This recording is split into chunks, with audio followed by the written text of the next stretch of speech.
So yun po mga idol, no? Isa mapagpalang araw po sa inyong lahat. Yun, nakauwi na po kami. At yun nga, umatras po kami. Gawa po ng hindi po namin kinaya yung pwersa nila. Umuwi po kami dahil hindi lang din po yun yung dahilan. Kundi wala po kaming naubusan na po kami ng pagkain. At kailangan po naming kumpletuhin yung ritual ng Black Magic. Para po may panglaban po kami sa kanila. Actually po, mga idol, may mga po kami, may mga dala po kami na akala po namin enough na dun sa pakikipaglaban namin sa kanila, no. Kaso nga lang nagkamali po kami dahil may ginawa din po sila na kakaiba dun sa, kumbaga na counterpart nila, may counterpart po sila dun sa mga paghahanda namin ginawa. Kaya po namin gamitin yung buong lakas ng Black Magic.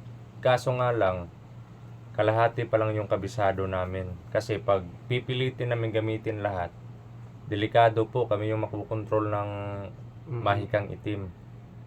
Imbis na pumunta kami dun para magsagip ng buhay, baka kami naman yung i-rescue dahil mismong mga mga abilidad yung kalaban namin, no. At delikado din para sa tutulong sa amin pag nasa estado po kami ng kontrolado ng Black Magic, no.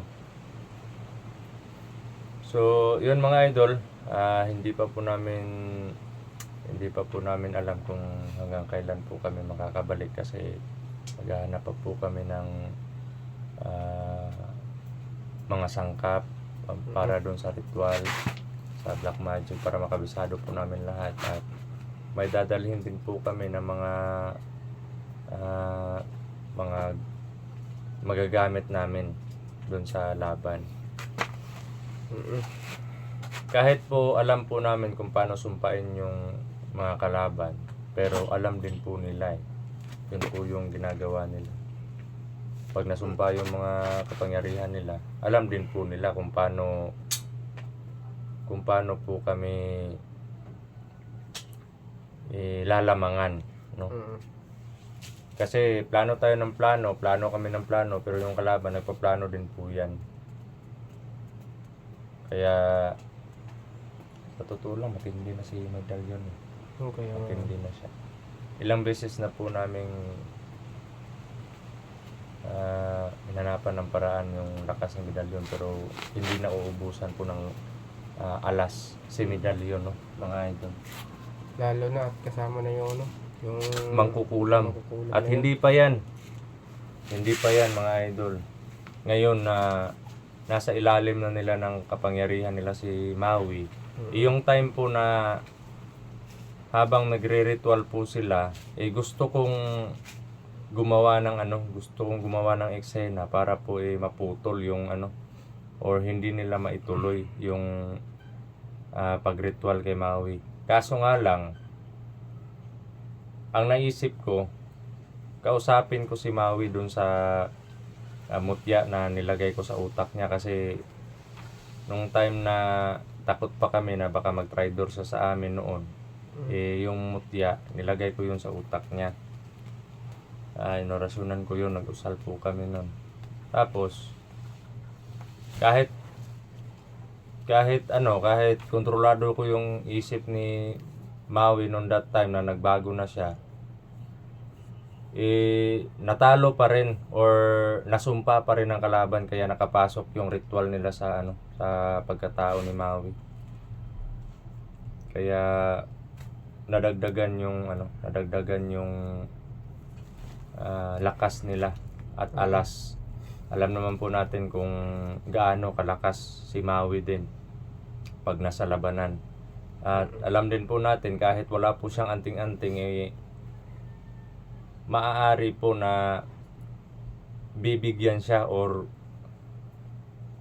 lalagyan siya ng malakas na kapangyarihan ng mangkukulam. At hindi din basta-basta yung mangkukulam na yun, bunso, kasi habang si Maui lang yung nire-ritualan niya yun noon that time, pero parang parang naano ako na Hindi na ubusan ng lakas yung ano na yun. parang lugi ka sa kanya, di ba? Ang lakas ng mga ano niya, ng mga bitaw na orasyon. Yan, nakita naman po sa video kung paano ko po sinipa ko yun para maano yung attention niya sa iyo, mawala. Tapos yun, hinila kita para umatras muna. Kasi delikado tayo nun Kasi akala ko, mga idol, nasa sitwasyon si Maui na parang nilalabanan niya pa yung mga gumugulo sa isip niya ng time na yon. Parang nilalabanan niya yung ritual ng kalaban. Pero wala sinanggaban niya nga ako Kaya nga nakita ko yun. Para akong ni-wrestling ni Maui nun. Ang lakas, hindi ako makakilos, buti na lang tinapon niya ako. Kaya yun, nakagulong ako papunta doon sa Paglingon ko, si Dudoy, ayun na. Orasyon na ng orasyon yung kunti na lang yung bunso. Talagang ka na, mahihipnotize ka na sa buti na lang black magic yung ginamit mo. Kasi kung wala kang black magic nako. Tsaka buti na rin at di tumulong yung mga tauhan niya. Oo. Yun nga yung pinagtataka ko, mga idol. Para bang ayaw nila makisawsaw sa laban ng commander nila, mga idol. Pero di bale, mga idol, lalaban po tayo. At gagawin po namin lahat para mabawi po yung kapatid natin at matapos po yung mga kalaban. At yun, unahin lang po muna namin yung mga problema namin dito. Hahanap pa po kami ng mga para sa ingredients po namin. Kailangan namin sa bundok. Ritual, tsaka pagkain din namin. Talagang pagdating sa mga ganyang usapin, medyo mahihirapan talaga kami. Kasi isa sa kalaban namin yung kahirapan po talaga, mga idol. Lalo na ngayon magpapasko.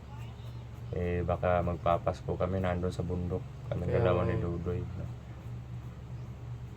Kasi hindi naman pwede na happy-happy tayo dito, pero Dahil sa tayong kapatid na paano din naman tayo mag-happy-happy? Wala nga tayong wala. Eto nga, mga idol, isa din po sa problema kaya hindi ako makakabalik agad dun sa exploration. Kasi hanap ako ng diskarte para mabayaran ko to, kasi magtatatlong buwan na hindi ko na ito mabayaran tong bahay. At yun nga,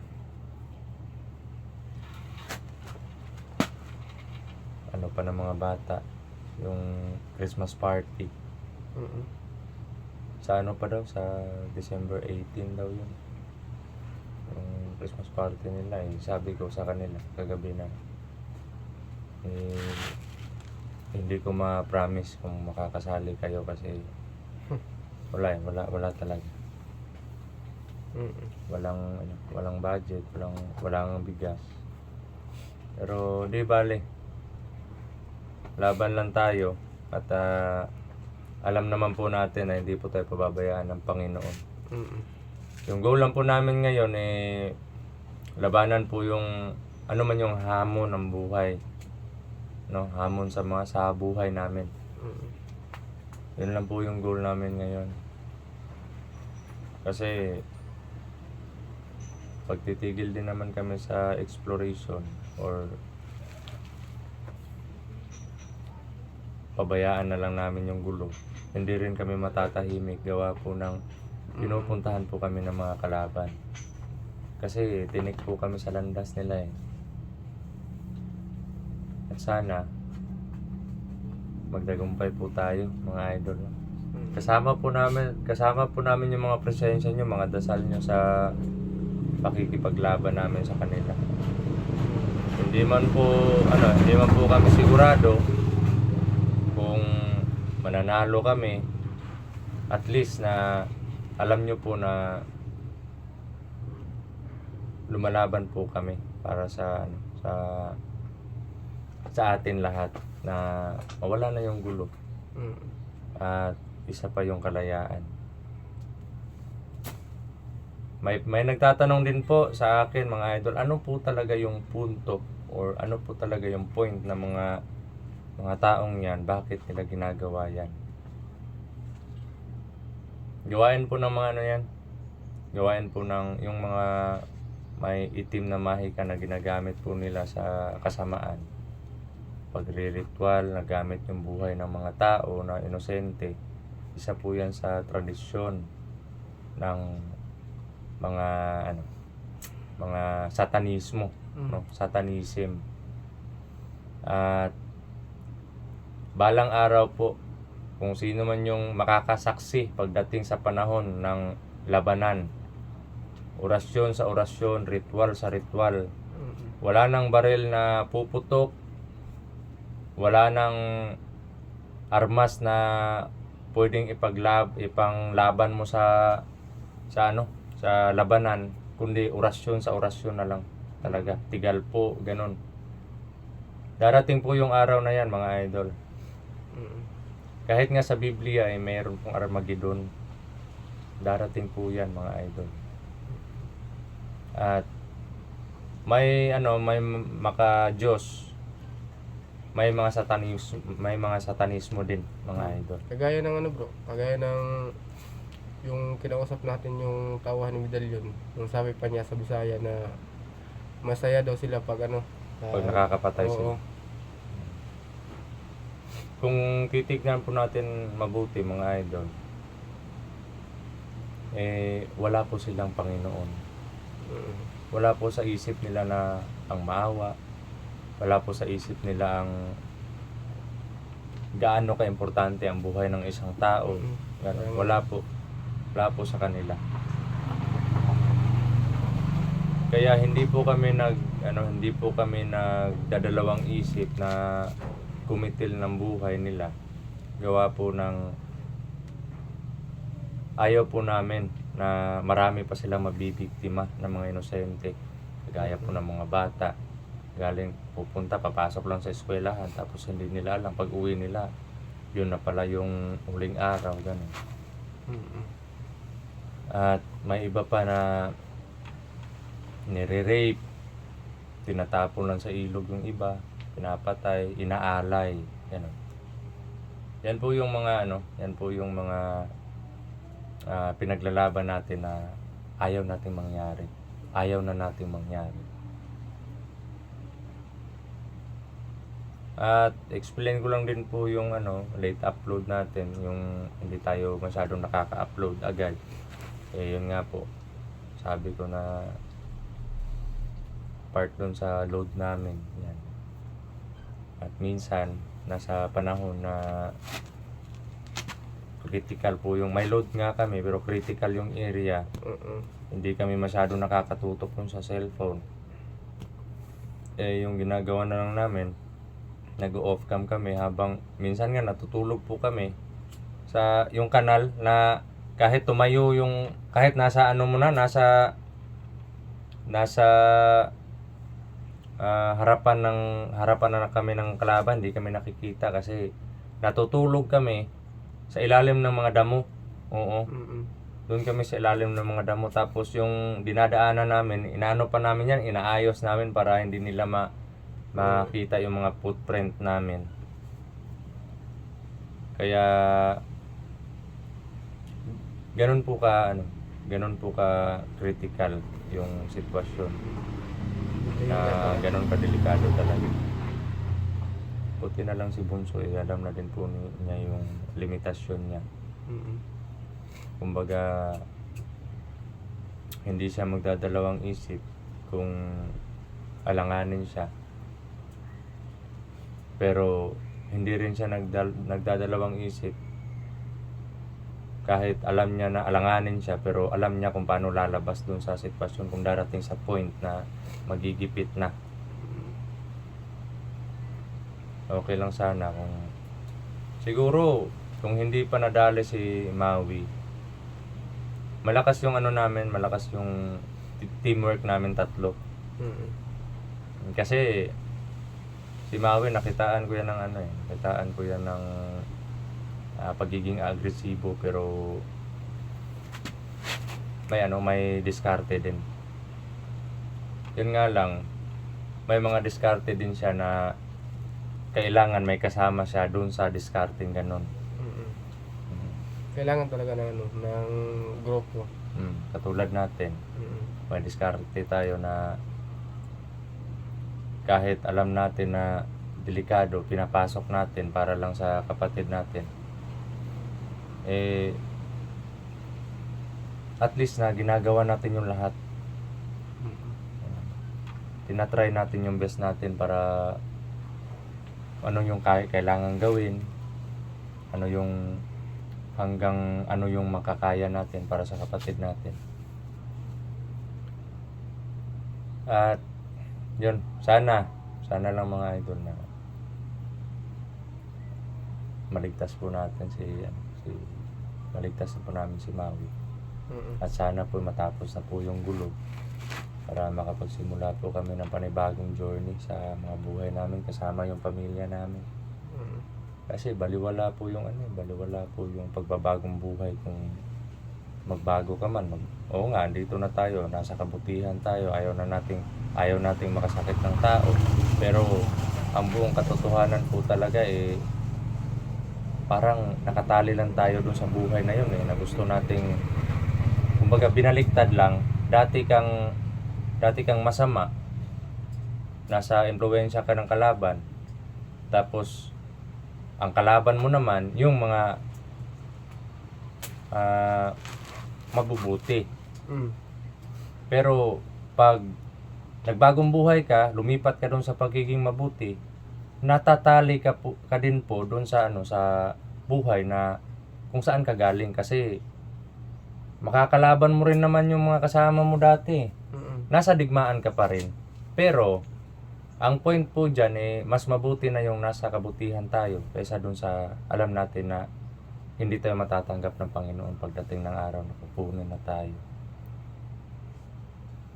Pero ako noon, bunso, sa mananabas bilang Commander Lawi, yung mga kalaban talaga namin is yung mga masasamang mananabas. Yan yung Magkaiba yan noon dalawang grupo yan. Mananabas.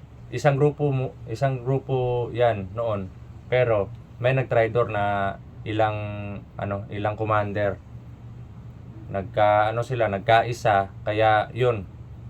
Gumawa sila ng masama. Parang nahati na sa dalawa, masama at saka mabuti na mananabas.